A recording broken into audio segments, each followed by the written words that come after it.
Nominated పదవుల పంపిణీలో నెల్లూరు జిల్లా టీడీపీ ద్వితీయ శ్రేణి నేతలకు న్యాయం జరగడం లేదా? బడా నేతలకు పెద్ద పదవులు ఇచ్చిన పాలకులు చిన్న నాయకులను చిన్నచూపు చూస్తున్నారా?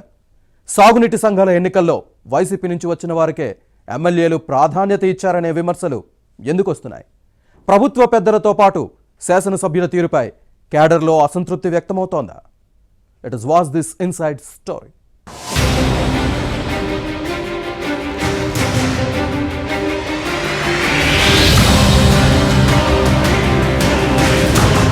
పెద్ద నేతలకు నామినేటెడ్ పదవులు ఇచ్చిన టీడీపీ నాయకత్వం, పాలకులు ద్వితీయ శ్రేణి లీడర్లతో పాటు క్యాడర్ను విస్మరిస్తున్నారనే విమర్శలు వస్తున్నాయి. బడా నేతలకు కార్పొరేషన్ల చైర్మన్లు, డైరెక్టర్లు వంటి పదవులు ఇచ్చినా తమకు దేవాలయ కమిటీల్లో అయినా స్థానం కల్పించలేరా అని నిలదీస్తోంది. 2014 ఎన్నికల్లో వాడుకొని అధికారంలోకి వచ్చిన తర్వాత వదిలేస్తే 2019లో ఏం జరిగిందో గుర్తులేదా అని క్వశ్చన్ చేస్తోంది. కొన్ని నామినేటెడ్ పోస్టులను భర్తీ చేసినా ఇంకా చాలా ఉన్నాయి. పంపిణీలో జరుగుతున్న జాప్యంతో తెలుగుదేశం క్యాడర్లో అసంతృప్తి వ్యక్తమవుతోంది. పార్టీ కోసం కష్టపడి పనిచేసిన అందరికీ పదవులు ఇస్తామని ఎన్నికల ప్రచారంలో పార్టీ అధినేత చంద్రబాబు, ప్రధాన కార్యదర్శి లోకేష్ హామీ ఏమైందని ప్రశ్నిస్తోంది. వైసీపీ ప్రజా వ్యతిరేక పాలనపై పోరాడిన వారికి గుర్తింపు ఇవ్వరా అని అడుగుతోంది. ఆనం వెంకటరమణారెడ్డి, అబ్దుల్ అజీజ్, కోటంరెడ్డి శ్రీనివాసులు రెడ్డి, వేమిరెడ్డి పట్టాభిరామిరెడ్డి, పోలంరెడ్డి దినేష్ రెడ్డి వంటి పెద్ద నేతలు ప్రజా సమస్యలపై ఉద్యమించారు. ఫ్యాన్ పార్టీ పాలకులు పెట్టిన కేసులను ఎదురు నిలిచారు. ఎన్ని కష్టాలొచ్చినా టీడీపీనే అంటిపెట్టుకుని ఉన్నారు. దీంతో కూటమి ప్రభుత్వం అధికారంలోకి వచ్చిన తర్వాత అలాంటి వారికి పదవులు ఇచ్చి సముచిత స్థానం కల్పించింది. Anam Venkataramana Reddy aquaculture development authority chairman అయ్యారు. అబ్దుల్ అజీజ్ కు వక్ఫ్ బోర్డు బాధ్యతలు అప్పగించింది. Kotamreddy Srinivasulu Reddy Nellore urban development authority chairman గా నియమితులయ్యారు. వేమిరెడ్డి పట్టాభిరామిరెడ్డి పౌర సరఫరాల సంస్థ డైరెక్టర్ అయ్యారు. పోలంరెడ్డి దినేష్ రెడ్డికి పర్యావరణ నిర్వహణ సంస్థ చైర్మన్ పదవి దక్కింది. ఇదంతా ఓకే, కానీ ఎవరి స్థాయిలో వారు పార్టీ గెలుపు కోసం పనిచేసినా కొందరికి పదవులిచ్చి మరికొందరికి ఇవ్వకపోవడంపై ద్వితీయ శ్రేణి నేతల్లో అసంతృప్తి వ్యక్తమవుతోంది.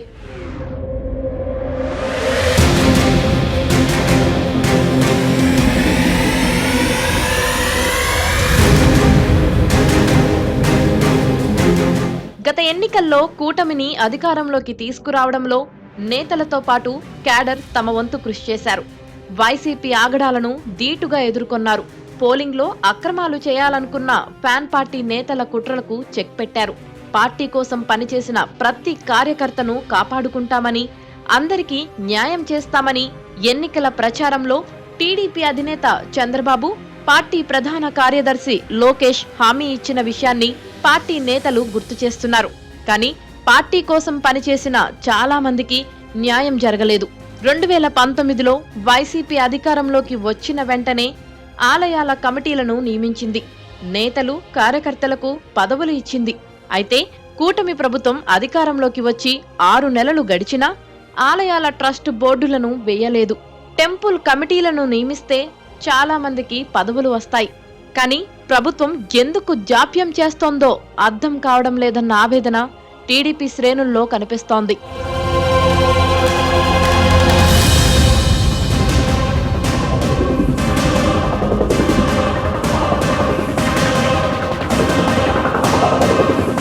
కూటమి ప్రభుత్వ తీరు చూస్తుంటే నామినేటెడ్ పదవుల భర్తీకి 2-3 ఏళ్లైనా పట్టే అవకాశముందని టీడీపీ క్యాడర్ భావిస్తోంది.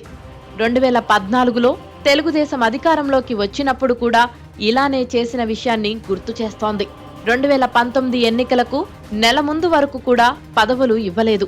చివరిలో కట్టబెట్టినా వైసీపీ అధికారంలోకి వచ్చిన వెంటనే మాజీలు అవ్వాల్సి వచ్చింది.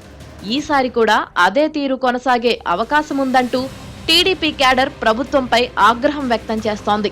పాలకుల వైఖరి మారాలని సూచిస్తోంది. జాప్యం లేకుండా నామినేటెడ్ పదవులను భర్తీ చేయాలని సూచిస్తోంది.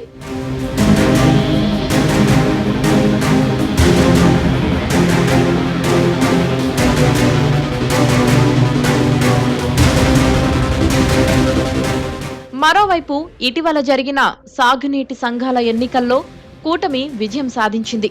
ఒకరిద్దరు ఎమ్మెల్యేలు మినహా మిగిలిన అందరూ వైసీపీ నుంచి టీడీపీలో చేరిన వారితో పాటు అనుచరులకే అవకాశమిచ్చారు.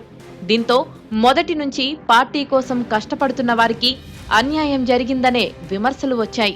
నిజమైన కార్యకర్తలను పక్కన పెట్టేయడంపై అసంతృప్తి వ్యక్తమవుతోంది. పార్టీ కార్యకర్తలకు వర్గాలను అంటకట్టి సాగునీటి సంఘాలలో పోటీకి అవకాశమివ్వలేదు. దీంతో వైసీపీ అరాచకాలపై 5 ఏళ్లు అలుపెరగని పోరాటం చేస్తే తమకు ఇచ్చే గుర్తింపు ఇదేనా అంటూ టీడీపీ ద్వితీయ శ్రేణి నేతలతో పాటు కార్యకర్తలు మండిపడుతున్నారు. జగన్ జమానాలో ప్రభుత్వ సలహాదారులు, కార్పొరేషన్ల చైర్మన్లు, డైరెక్టర్ల పేరిట 100 కోట్ల ప్రజాధనాన్ని దోచిపెట్టిన విషయాన్ని గుర్తు చేస్తున్నారు.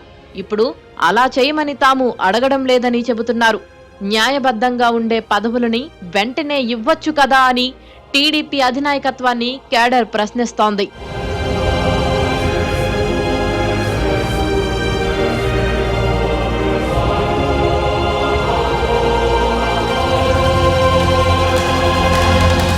రాష్ట్ర పునర్విభజన తరువాత 2014 ఎన్నికల్లో టీడీపీ గెలుపులో క్యాడర్, లీడర్లు కీలక పాత్ర పోషించారు. కానీ అధికారంలోకి వచ్చిన తరువాత పాలక పెద్దలు ఎవరిని పట్టించుకోని విషయాన్ని పార్టీ శ్రేణులు గుర్తు చేస్తున్నాయి. దీంతో ఎంత చేసినా ఇంతేలే అన్న అసంతృప్తితో 2019 ఎన్నికల్లో వ్యతిరేకంగా పనిచేసిందనే విశ్లేషణలు లేకపోలేదు. అందుకే టీడీపీ ఓడిపోయిందని చెబుతారు.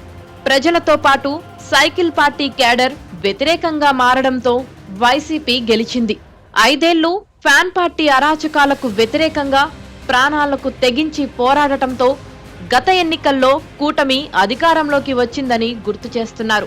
2014 తరహాలోనే ఇప్పుడు క్యాడర్ను గాలికొదిలేస్తే 2029 ఎన్నికల్లో పరిస్థితి ఏంటని ప్రశ్నిస్తోంది. వాడుకొని వదిలేస్తే సిచ్యువేషన్ మరోలా ఉంటుందన్న కార్యకర్తల వార్నింగ్ను టీడీపీ అధినాయకత్వం ఎలా రిసీవ్ చేసుకుంటుందో చూడాలి.